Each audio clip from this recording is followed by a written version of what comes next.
probably one of the hardest periods of time that we're going through in modern history, for loads of different reasons for people. And I just want to make sure that blokes in and around our network know that there's somewhere they can come, either to talk on the pod or just to grab us for a chat, a coffee, a beer, whatever. I tried to be that guy who showed no emotion. I tried to be that. I'm not gonna fall from here. I don't know where that came from. That we want people to feel that they're not any less of a man because they've had to talk to their friends because they're feeling a certain way. You can stop losing it up here in your brain by being surrounded by a supportive group of people, and start losing it down here in the belly, not in the penis. Yeah, I was gonna say, well,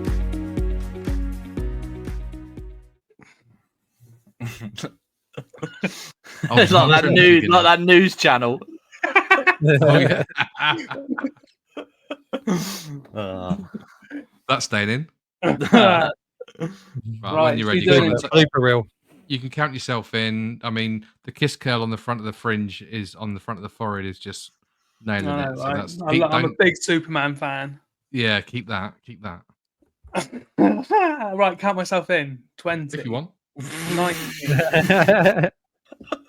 We know you'll struggle when you get to 17. Yeah, don't be too ambitious. It's just the. Right. Powers, but Fuck it. Hello, everybody, and welcome to Losing It episode 1, number 1, the very first one. For those of you that are new here and haven't followed us from our previous journey, welcome. Those of you that do know about us from 23MPH, thank you for coming across and joining us on Losing It. Of course, with me, I've got Dangerous, I've got Jimmy, and a new addition, of course, we've got Josh joining us as well. So, who are we? What are we intending to do? Well, the focus for us absolutely is still on mental health, how it affects us as men and what we do to combat it, how we can change it. But also, we're going to try and focus on a bit of weight loss as well, as that is something I think we all have in common and something we all agree is very much linked to our own personal mental health as well. So hopefully we can, I don't know, make you guys feel better about yourselves. Who knows? Let's dig in and find out who is going to take it from here, boys. We've got some stats we could look at. Well, I don't know. Where do we start? I mean, that's the real question. That's the where you want to. I mean, firstly, welcome and thank you for having me on this new pod. You're very welcome. Thanks for joining us. Yeah. Pleasure, mate. No, I think it's really good to have you on board, and it's a really good drafted in as the last minute. 50th candidate you went to. yeah. I think it's good for the Venn diagram, isn't it? Having Josh here and what he's bringing to it. I think that's the best way to look at it. I think it formats on the screen quite nicely as well, having 4 people. So there's the main benefit. It just looks nicer. So no guests ever. But yeah, welcome guys. It's good to be here. I'm excited about moving forward with losing it. But losing it, I mean, do we want to talk about what losing it means to you guys? Losing it mentally and losing it physically. I mean, for me, well, like you touched on there, Con. I think we've always noticed this sort of link between weight loss and mental health. But yeah, what does losing it mean to you? Really, I suppose is a good place to kick us off.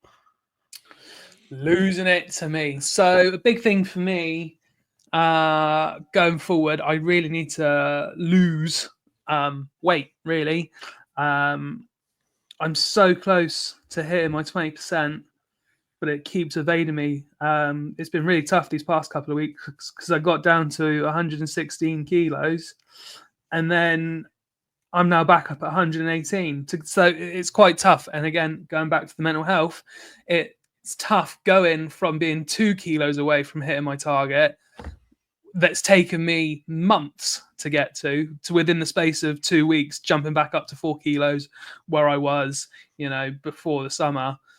In fact, probably at the end of my rotation with Blues, I think I'm kind of still at that. Like last season of football might as well not have happened in regards to my weight because of where I am now.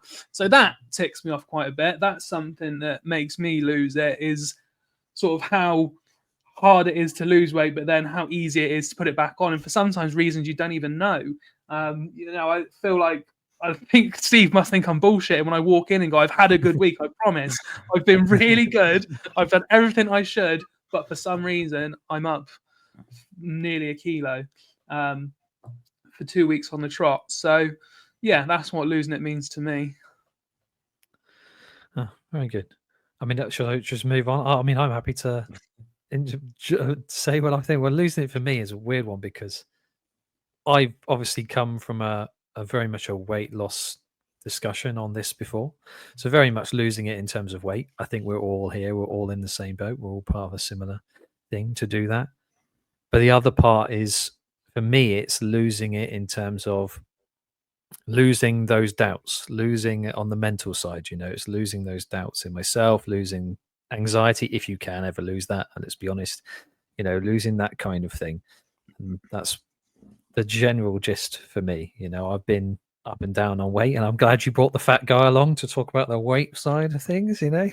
Yeah, get an extra guy on just to discuss that. But I that's what it is to me. It's Thing is, mate, losing you've deputised a good few times for Steve, our coach at the Mm. Bournemouth League, and so you've had the conversations with the guys in the league about how they've struggled, in a particular week or a particular couple of weeks. So you've probably been a bit of an ear for some of the other lads without giving them any names away, because don't want to break any confidence, but you've probably got some anecdotal stuff about what challenges are faced from some of the lads week in, week out. Obviously, we don't have to go into them now. I'm just saying, like, that experience that you bring with you is going to be valuable in the conversations ahead. Well, I very much appreciate that. I hope to be of help. I think like we all do. And that's the idea, isn't it, behind this? So what's it to you then, Russ? What's losing it to you? It's those you touched on it there with anxiety and stuff like that. Like if you think about losing it, I'm losing it, or someone's losing it on the pitch if they see red. It's that kind of pressing the fuck it button that Liam said in one of our 23 MPH episodes. Just making sure we have a space where people can come together and talk, so that they don't get to that point of losing it. I want losing it to be kind of recognized as something that can happen to people. And we need to be there to make sure that we know and we recognise that people are on the precipice of losing it, that they can come and see someone, and if they do, we can probably talk about it and explain what's caused it and what the underlying reasons and factors are for them breaking or reaching a breaking point. So, frustrations in life, the world we live in at the moment is full of issues, challenges. Probably one of the hardest periods of time that we're going through in modern history, for loads of different reasons for people. And I just want to make sure that the blokes in and around our network know that there's somewhere they can come, either to talk on the pod or just to grab us for a chat, a coffee, a beer, whatever, and make sure that we keep all of the lads within our community. We keep them within an arm's length, if you like, so we can wrap our arms around them if they need us. The stats that we were going to talk about, they're quite shocking. Male suicide rates are still it's the biggest killer of men under 50, which I think is a harrowing statistic. I think, Jimmy, you had a whole list of other ones as well. Yeah, I mean, you're absolutely right. Just before we go into those, I just want to say that losing it for me it's like peaks and troughs, but they're on a parallel to one another. I.e., like, if my mental health is good and my weight loss drops, or my weight drops rather, And equally, when I'm having a shit time for whatever reason, the weight starts to creep up again. And it's amazing, like how much it can affect. And like I say, they are parallels. Like I've had a really shit week at work this week, for example, and I know that tomorrow when I step on the scales, my weight's going to be up. And it's mad how like I can see that even now. I mean, I'm a sucker for stepping on the scales in the week at home, and I know my scales don't match up with the ones at football, but there's enough there that I'll know that I'll be up. And then I start to feel guilty, and I'll kick myself for doing it, and I'll think like, oh well, you could have still controlled your weight even though I was having a shit time. Like it's mad, isn't it? Like how the two are so like intrinsically linked. Yeah. Now, I find myself being proper harsh to myself as well when like, so for example, perfect example was it Monday? It doesn't matter, irrelevant. Basically, I had a sandwich at like 10 o'clock at night, and as soon as I finished the sandwich, literally looking at the mirror at myself and going, "You fat fucking pig! Why did you feel the need to do that? Why did you eat the sandwich? You know it's going to do this. You're so fucking stupid." And like, I just imagine, like, kind of remember when we had Carl on 23PH and he's gone on about being that coach that you'd want to hear. If Steve said something like that to me, I'll cry. Yeah. So to say it to myself, it's pretty vulgar. You wouldn't say it to someone else. Like if I said to you, "Oh, Con, I've had a really shit week this week." Oh, actually, if I did, you probably would say, "You fucking fat No, but you know, well, you're a team captain, Con. You know, if someone's had a shit week and they've said it in our chat, you're not like, "Oh, you fucking idiot! What did you do that for?" Like you build them up and support them and say, "Oh, well," and we talk about it in our team, and it's probably the same for you guys for your teams as well. So but it's easy for me to say that because I'm exactly the same. I look in the mirror and think, "You fucking fat prick," but I would never dream of saying that to someone else. So you got to be like, you got to be your number one fan. So that's another form of losing it, though, isn't it? So we were just saying, is that you're losing your own cool on, you know, how you perceive yourself. It's all of these things kind of intrinsically linked, don't they? So go on, sorry, Jim. No, well, you're absolutely right, mate. I mean, completely different topic, and I won't go into the details of it, but I was having a conversation about something else with someone at work probably a good few weeks ago, and she said to me that she was like, "You've just got to protect your peace," and I was like, "Do you know what? That's absolutely spot on. Like, that's such an important. It's such like easy, simple advice to give, but it's so important. You have got to protect your peace, and whether that's can I just check we're talking about PEACE and not your peace. PIECE. Your peace. Yeah. or your peas. Don't eat my peas. They're mine. Yeah, you got to give peas a chance. Yeah. But that's so true. Like, protect your peace, and it's such simple advice, but absolutely like spot on. Like, you have got to, and I think that will help you in so many ways, protecting your peace. Do you know what I mean?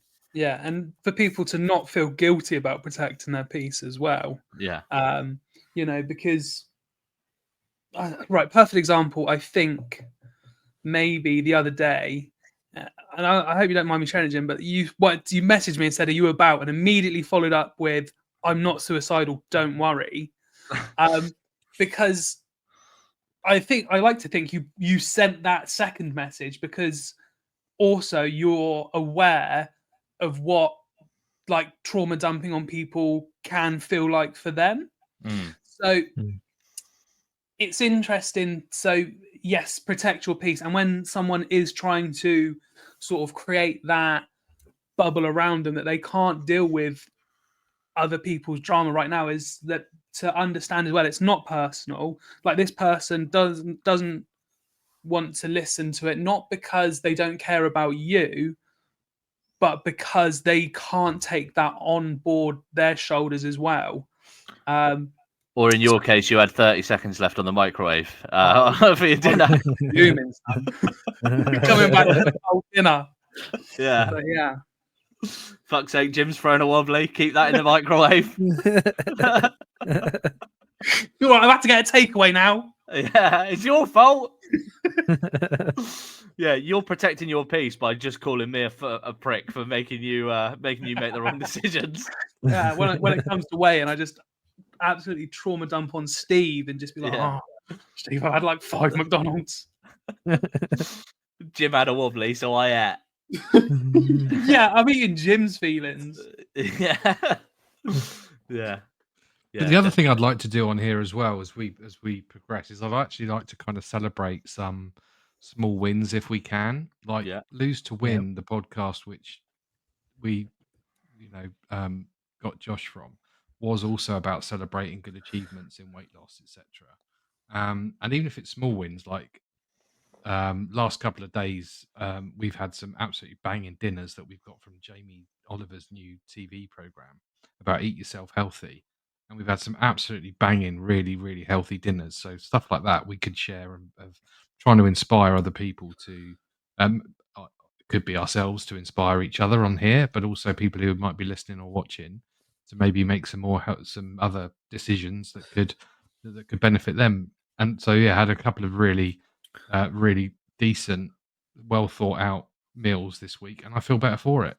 So Oh, I feel yeah. better both mentally because I feel like it's a worthy thing to do, and I genuinely think I feel better for it. Might be a placebo, Yeah. don't know, but psychosomatics, Well, I don't know. But that's really good. I mean, working. it's you consider small things like, I mean, I've had not naming any names, but I've had people message me in the league before and say, thanks for talking to me. I wasn't able to do this, but I want to just share this with you that I managed to do something this week, because it's important that I think I acknowledge these small wins. And it was something very small, like I'm paraphrasing, but it's, like I managed to go on a walk that I never was going to consider doing because, I just couldn't get out of the house for a bit, or I was too, I was too anxious, couldn't leave the house for a bit, that kind of thing.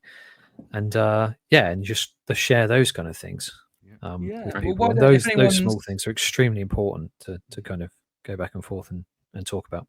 Yeah, if anyone's watching or listening on YouTube, why don't we just use this as a moment to say, if you've got a small win, put it in the comments. If you've got a healthy recipe, let us know below, and we'll try and start a dialogue in the comments, and we can share small wins there ourselves. When this goes out, I'll probably try and be the first one to share a small win in the comments, and we'll see where we can take it from there. Definitely. Yeah. Exactly. Anyway, so we wanted to lead on to some statistics. Was that not? Or some harrowing things, as long as okay. So some of them maybe not so much, but a little bit of a trigger warning here. I mean, I suppose we should have trigger warnings for all of our episodes, really. Like Con said in our intro there, if you're new to to us as a medium, then one of the biggest things that we have and will continue to talk about is male mental health, and some of the statistics around male mental health are harrowing. I mean, suicide statistics alone, there are approximately 800,000 suicides per year, and 75% of those, 75 to 80% of those, are male. Which is just, I mean, we've said before, it's just scary. Like, any suicide is scary, obviously, to get to that point. And another thing that people don't really consider when talking about suicide statistics is that obviously it doesn't just affect the person that takes their own life. I found a stat from a website called Heads Up Guys, which discusses these sort of statistics, and it says that there are usually between 7 and 10 people that are directly affected by a suicide. Obviously, excluding the person that's committed suicide. So even that, like, it's really difficult because suicide is seen as something that's selfish, which I think it's a bit taboo. You don't really know. Well, nobody knows what's going on in other people's minds and in their lives. But it's those things that just sort of drill it home a little bit more as well. When you think, that it's not just one life lost, it's up to 10, maybe even more lives that are affected. Also, and it's not always directly linked to depression either. Around 60% of people who commit suicide suffer from major depression. There's also links to mental health and addiction. I think 90% of suicides are connected to mental well-being and addiction also. And as we said earlier, the leading cause of death for men under 50. I mean, that's crazy. Like, the leading cause of death in the world for men under 50 is suicide. Yeah.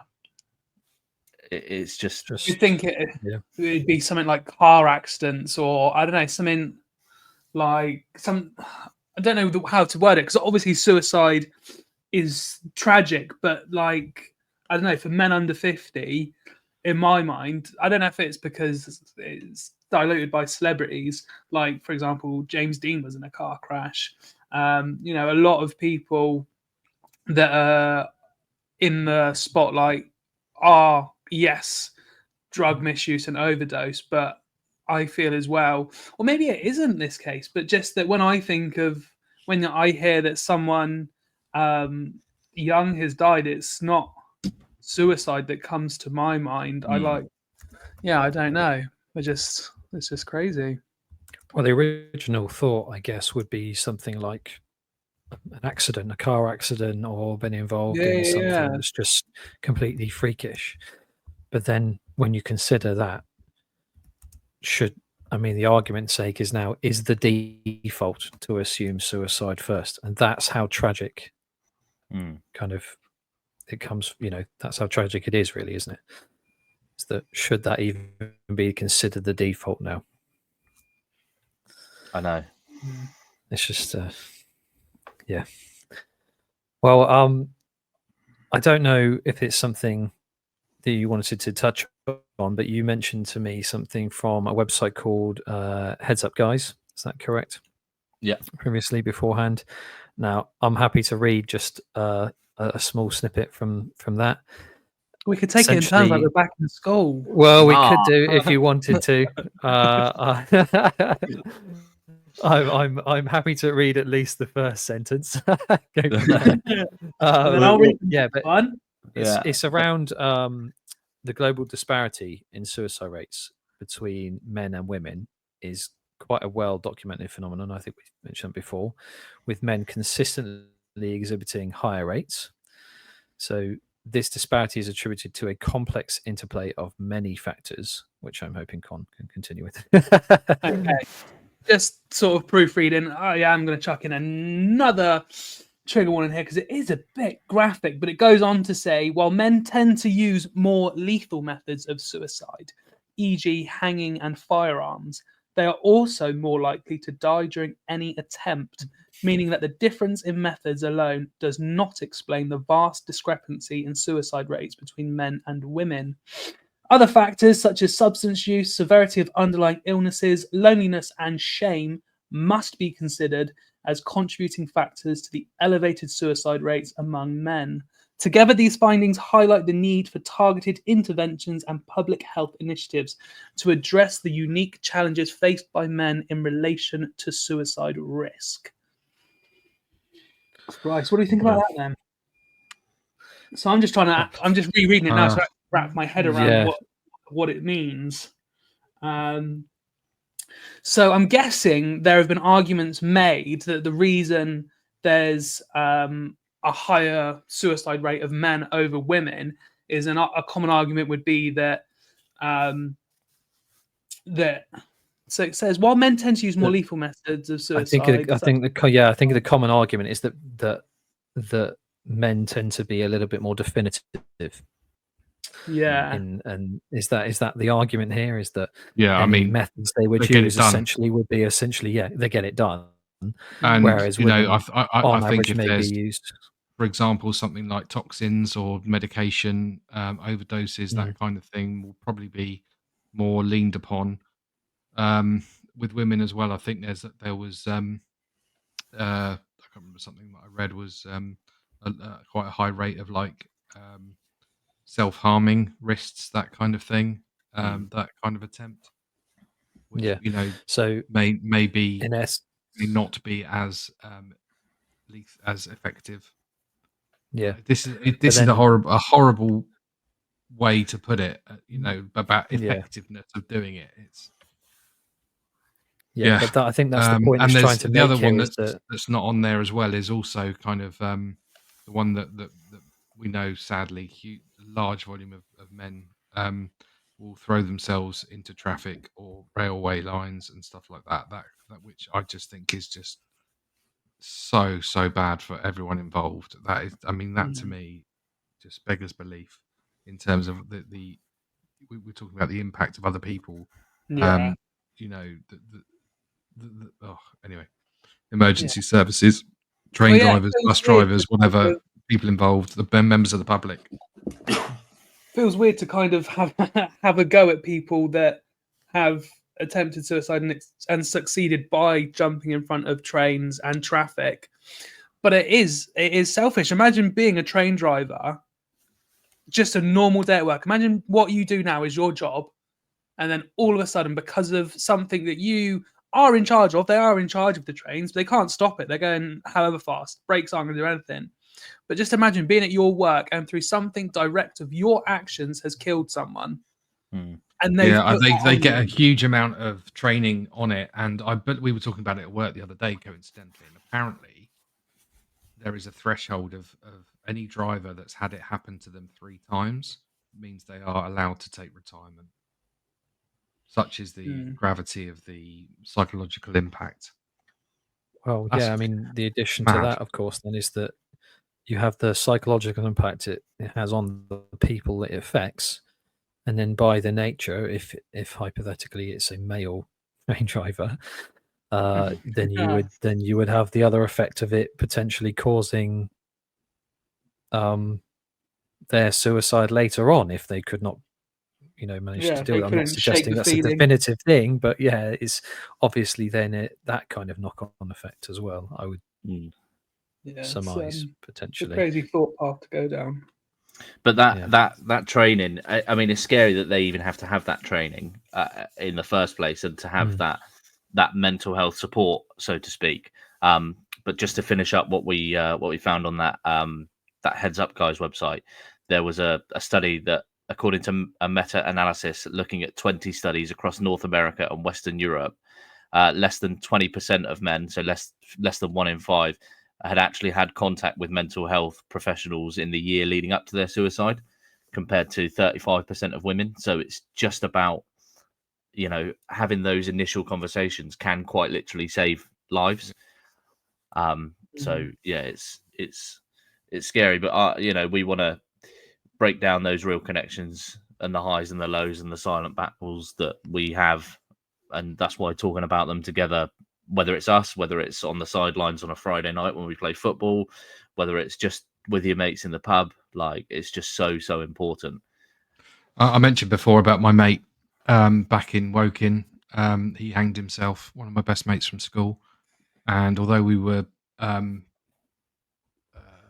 miles apart, him still being up there, and when I was down in Bournemouth, many of our other gang from school had moved up and down the country. Every single one of us, to a man, said if he'd have picked up the phone and talked about his troubles, we could have scooped him up and brought, had him stay with us, because he was going through some pretty horrible stuff. Wasn't necessarily in a depressed state. He just had sort of some really serious life events going on. We could have looked after him, but nobody knew. Nobody knew it was happening. And so, going back to why we want to do this is like, we want to make sure that if there's a fork in the road, that people can take the right turn, and just by talking it through, judgment free, we can maybe prevent something horrendous happening to that person, and therefore the ripple effects of other people around. Yeah, I think it's important, therefore, if you're a listener or watcher, maybe that's something else you can do is reach out to us completely anonymously. We won't share any names or anything like that. If you want, if there's something on your mind that you feel you want to discuss, kind of, or mention potentially, that we can mention, or something is important. Obviously, we can completely keep that private. It doesn't have to be shared in any way. But if you think think it would be of benefit to any other listeners to hear said struggle and what you might have done or how you've attempted it, even if it just is a case of, as you were saying, someone reaching out before we get to that stage, and we can be a sounding board, as you mentioned. Josh, you've got the most incredible voice for that. It's just oozing empathy. It's just like I'm just there thinking I'm gonna ring you up anyway. It's just silky tones. Make sure you charge him the going rate. It's like the well midnight radio disc jockey. Just but also, I've got a face for radio, so it's all right. Yeah. I think also if we could maybe even just set it as a little challenge to people to just pick up the phone and text or call your mate and just ask if they're all right. If you haven't seen someone for a little while, or or if you see them every day, just drop them a little text, remind them that you're there, remind them that you love them, and that that you're there for them also. It's about sort of from the start, it's been about breaking that stigma. Definitely.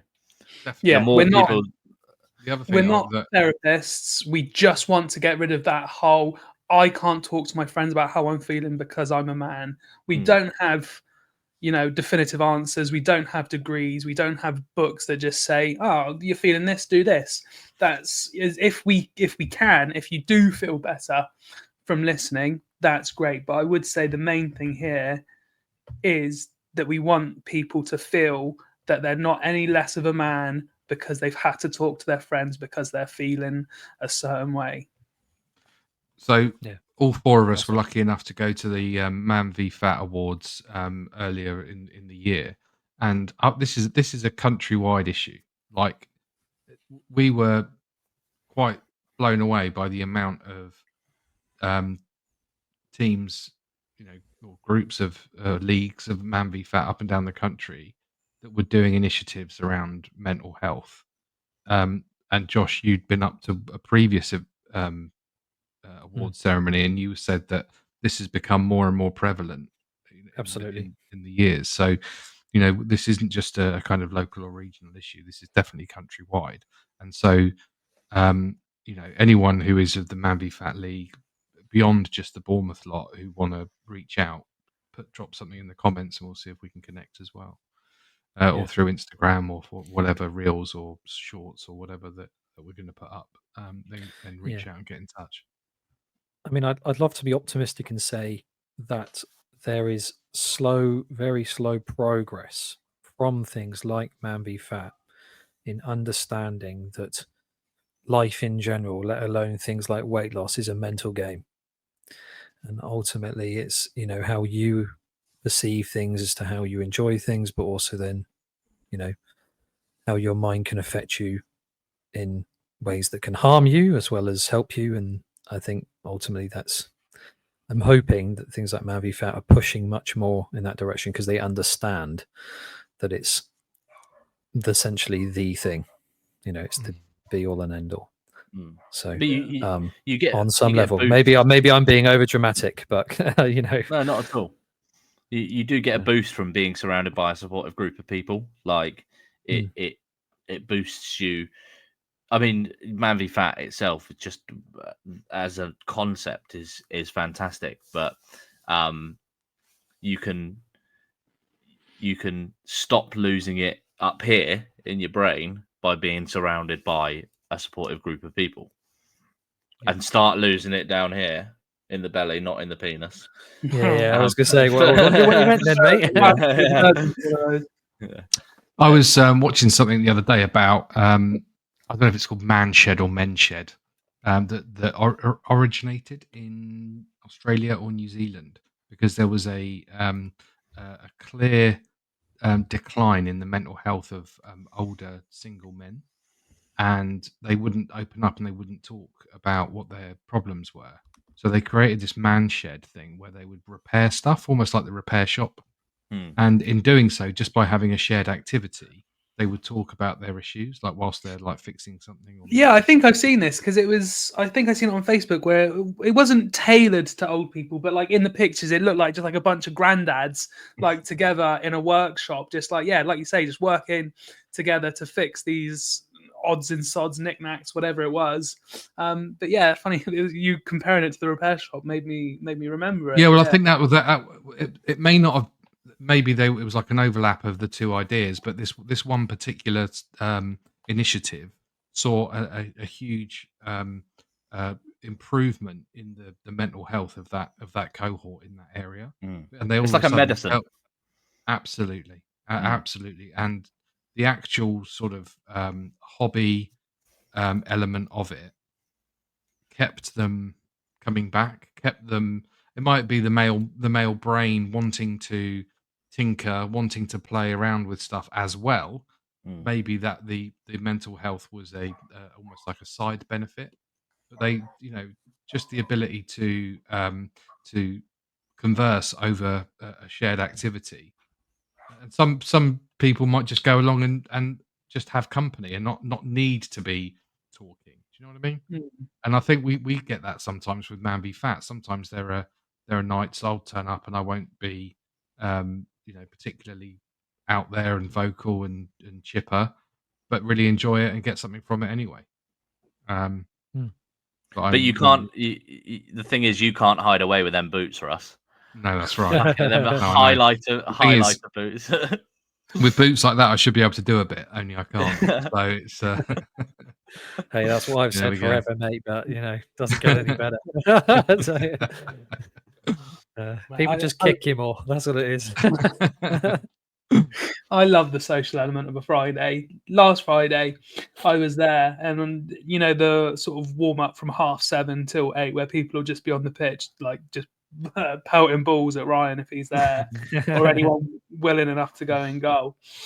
And I can't remember who, but someone was like, "Oh, what time you on?" Like 9:30. Like, what are you doing here now? I just love the social element of it. I don't mind spending 2 hours on a Friday sat in the cold as long as I'm with me mates. I don't mind it. Yeah, but that's important, isn't it? That's the whole idea behind it. And I think, as you guys know, I've been there early every single week, pretty much ever since I've been there. Even before I was anything tied to Coach East, or what is it called, player facilitator, whatever Steve wants to call it. So I'm sure he'll give me another demotion next time he mentions it in the end of your season speech. Show me who's boss. But I've always been in my, because I think it's important to talk to people, because sometimes, let's be honest, for quite a few of that group, it's the only time of the week that I generally tend to speak to them.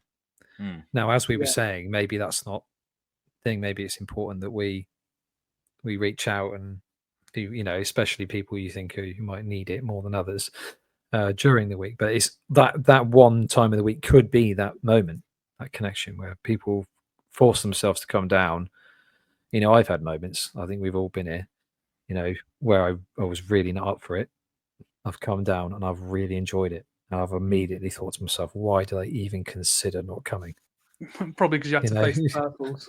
And some right. Or in some case, people say the scales, Yeah, true. In terms of the weight loss element. So if I know I've had a bad week, and that can affect your self-esteem and what you want to do and all sorts of things. But the social element is great. I mean, we've in the Reds now. We've started trying to go for a beer after every game, and just that like decompression time, because whether it's been a good game on the pitch, bad game on the pitch, bad week on the scales, good week on the scales, my time in the car driving home afterwards is usually my decompression time. And I'll think, oh, well, why didn't I pass the ball there? Or why didn't I not have that burger on Monday? Or do you know what I mean? Whereas now I'm doing that in the pub after the game, and I'm not. This circles right the way back around to what we were saying up at the top. Is I'm not like, instead of saying, oh, why didn't you make that pass? If I say that in the pub, someone will go, oh yeah, but then think about 2 minutes later you got that assist, or 3 minutes later you made that tackle that stopped them getting forward. Whereas I don't get that when I'm driving home on my own. Do you know what I mean? I'll just beat myself up. I won't look at the positives of it, whereas other people will point out the positives of my week or my game. Like, so Yeah.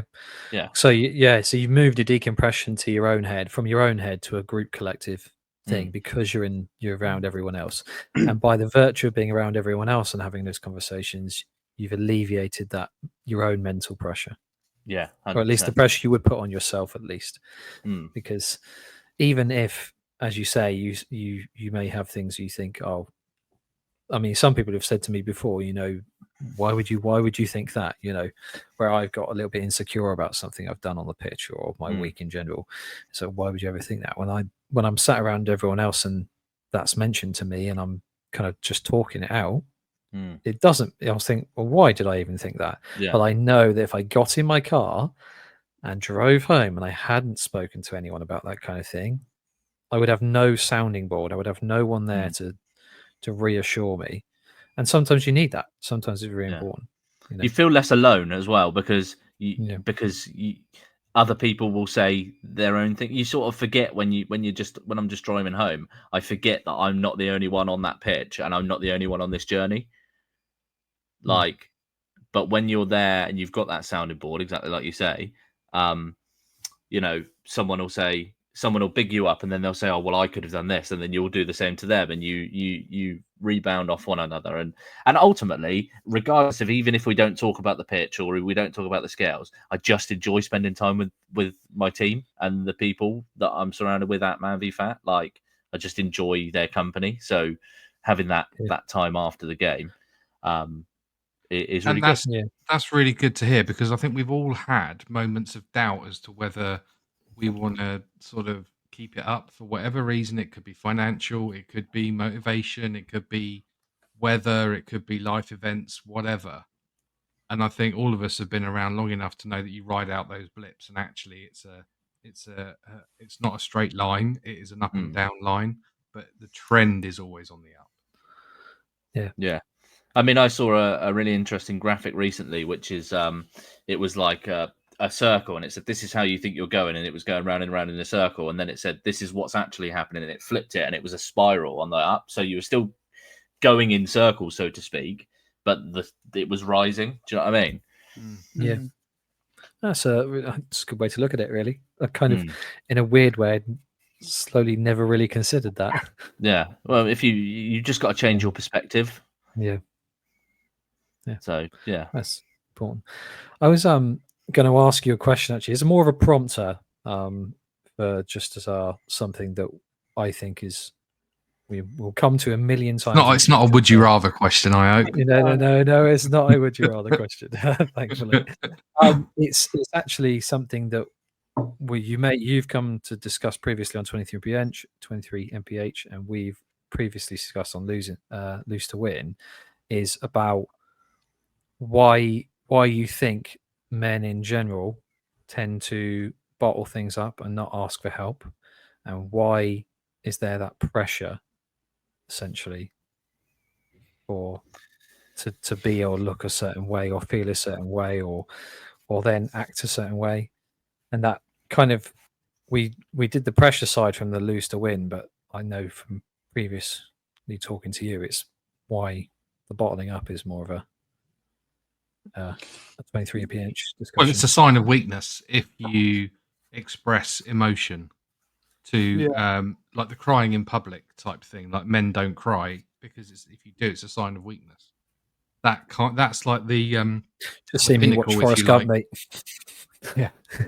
Well, this I mean, that's the kind of like the pinnacle, I think, of the epitome of what males think weakness is, and it doesn't have to be that way.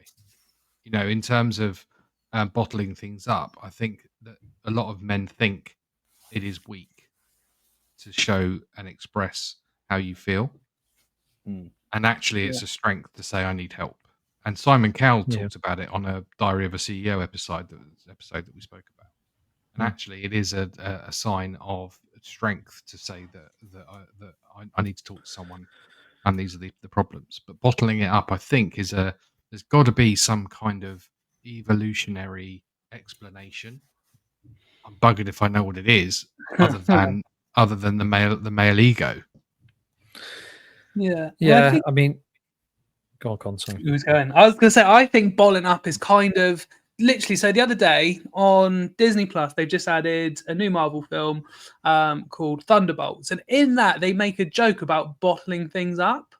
And I think it's kind of like in the media, it's portrayed that it's kind of normal to bottle things up. That if you do it, you'll be all right, and you'll go on to finish the movie and be fine. In regards to your feelings, I also think that we as men are in competition with each other. So because, we've never seen our friends have these emotional sort of conversations and breakdowns, because I don't know about you boys, but I've never really seen my dad cry. I've never seen my brother cry. My life is full of men, but none of those men are emotional. So you look around you and you can't help but compare yourself. We're humans. We compare ourselves to everything. It's why we have fashion. It's why we have entertainment. It's all done through comparison of looking around and seeing what's about.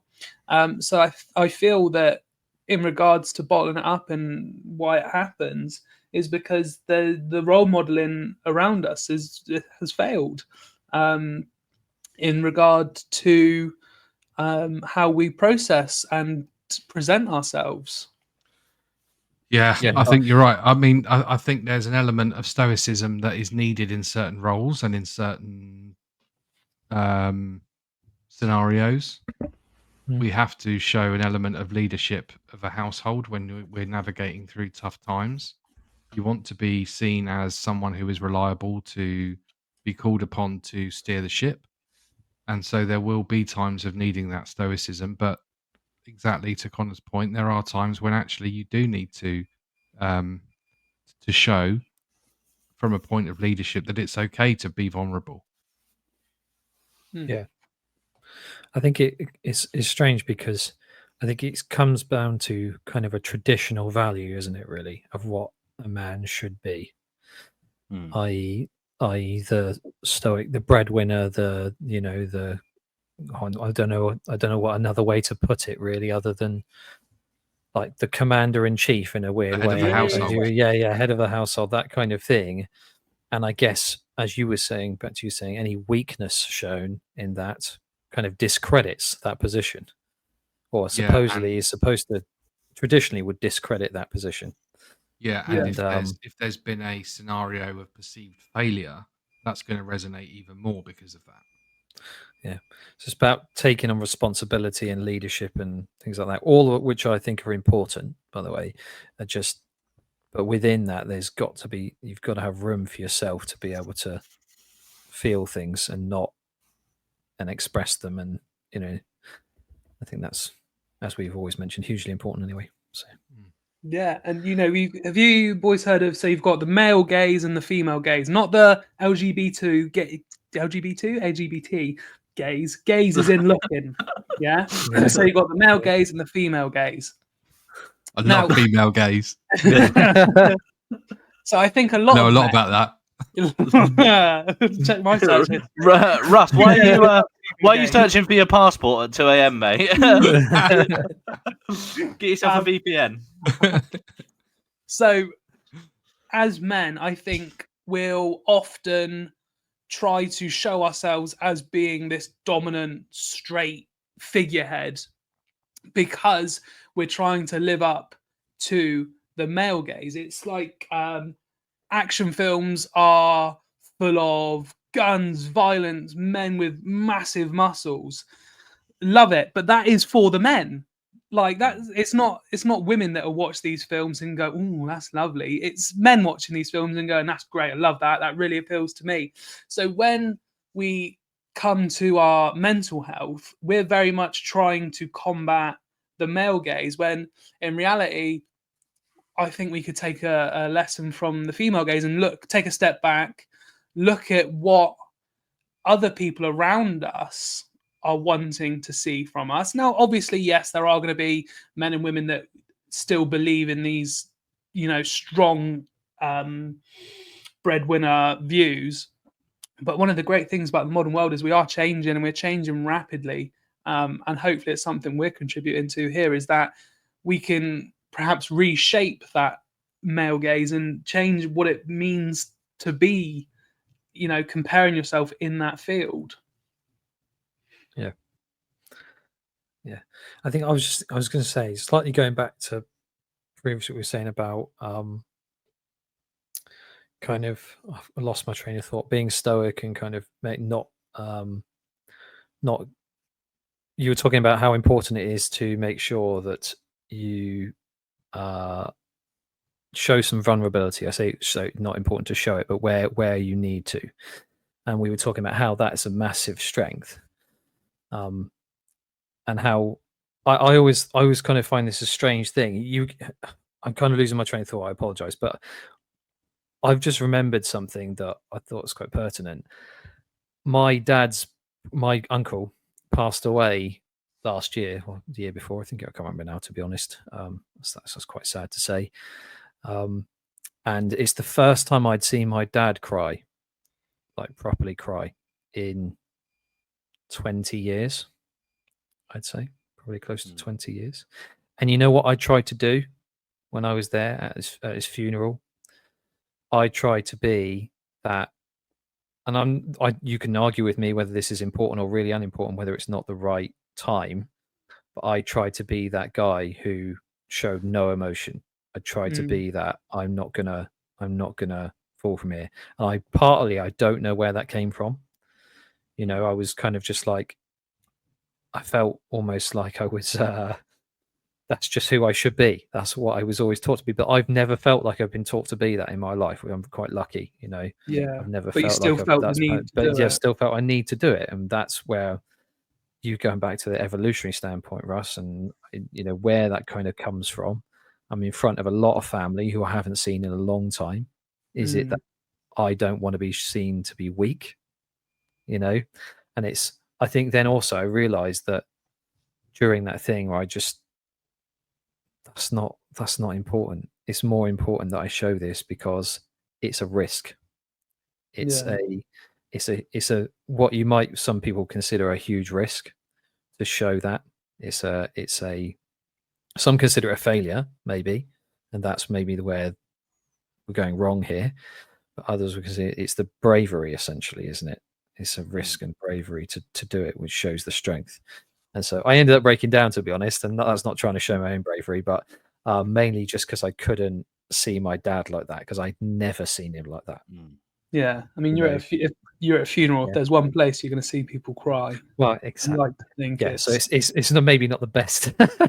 I totally get that. I mean, I spoke about it before. Example. We lost my granddad last year, and I was very much like that stoic, like, right, get on with things, and then that like delayed my grieving process.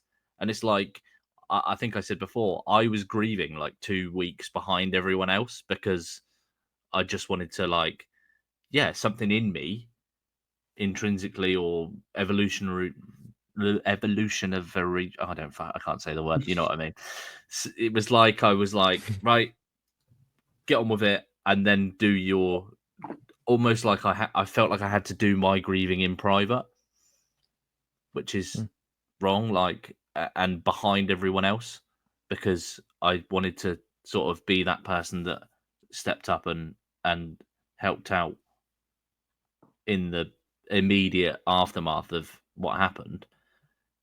I mean, I think I cried at the funeral. I was pleased enough to carry my granddad's coffin on his final journey, and it upset me, but I was still very much like, get on with it, got to do this, right, tomorrow I've got to do this, and then I've got to do that, and then, like, I made sure Mum knew everything that she had to do, and I offered to, make phone calls for her, because these are other things that you don't think about when someone dies. It's not like, oh, that's it, they're gone, and I didn't want my mum to have to feel like she had to do all of the things on her own, because she had us around us, and I thought, well, if I can help here, then I should.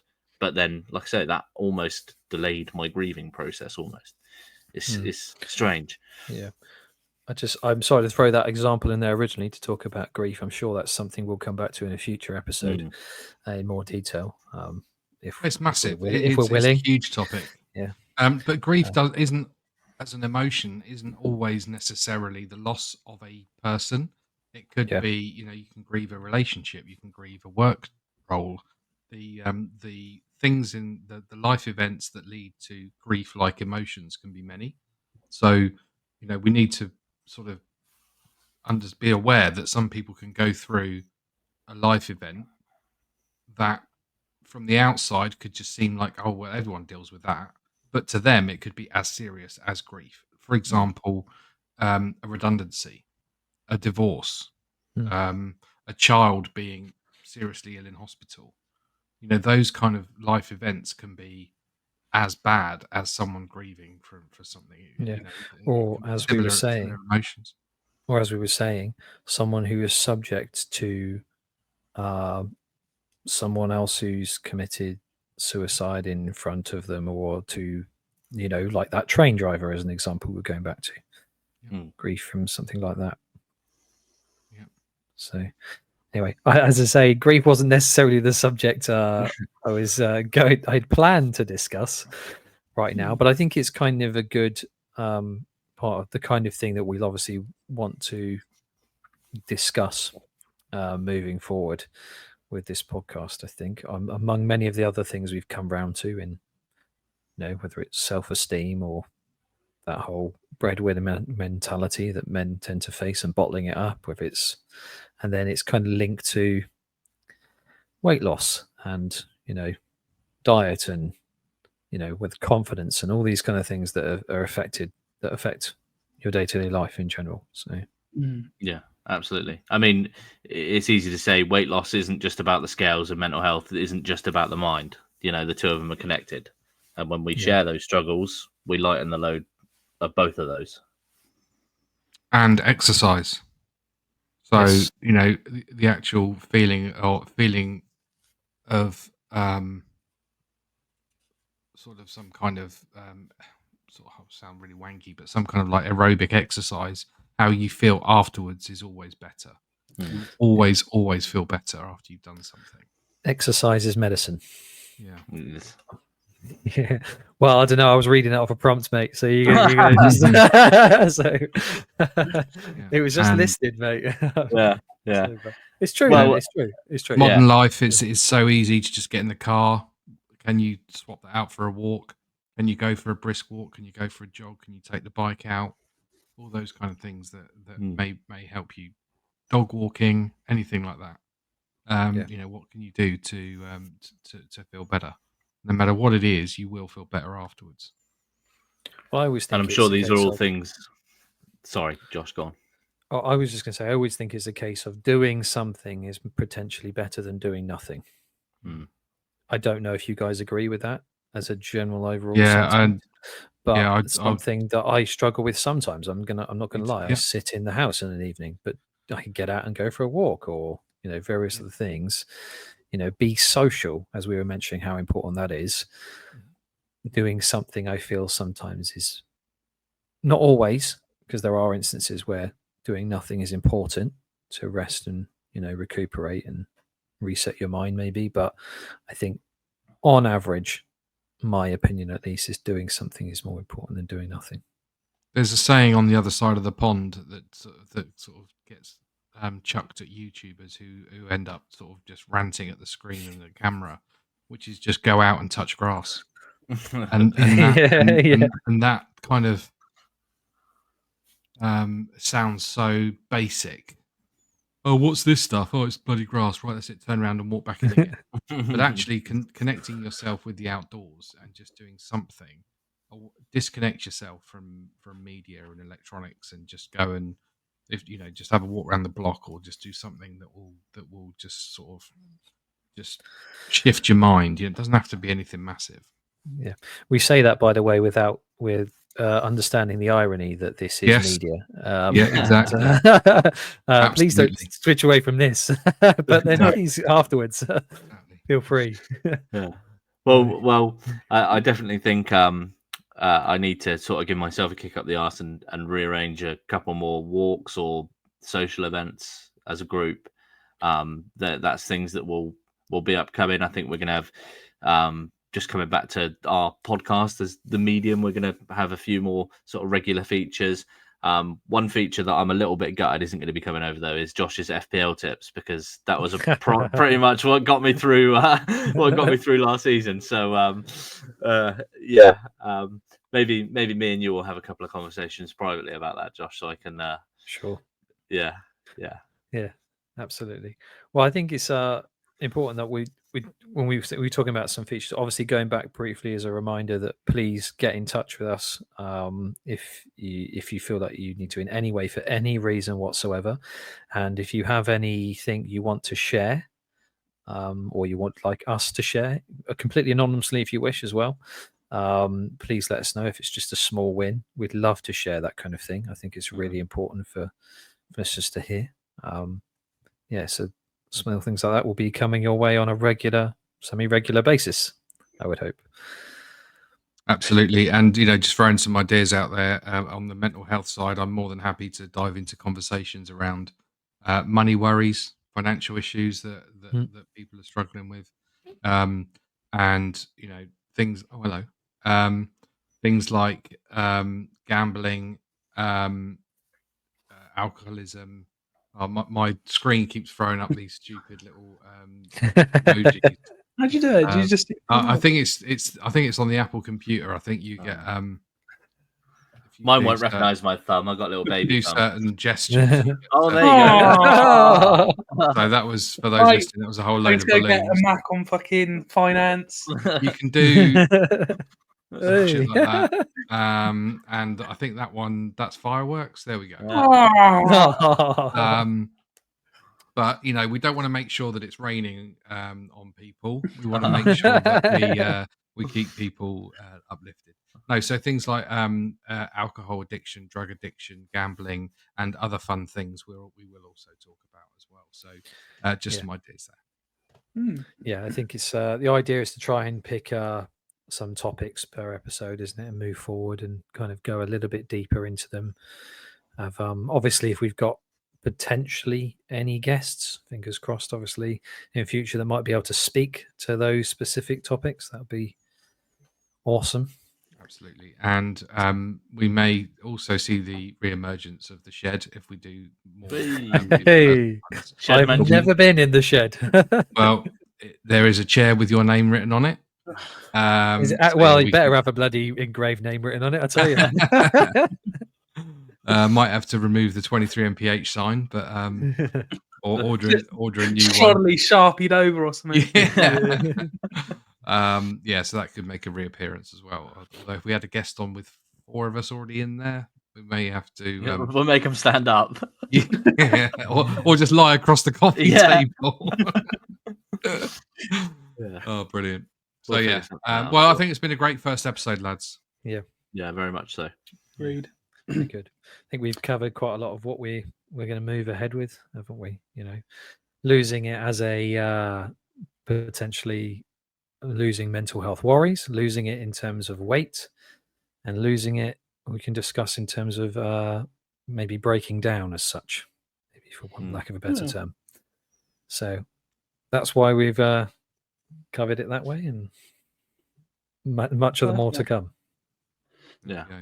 And we had no football chat. We didn't. Up the fucking cherries. On a night where Spurs have finally binned off the chairman Daniel Levy. It's been quite the evening, I guess, for Spurs fans. But Josh, how are we feeling football for you? Yeah, absolutely fine, mate.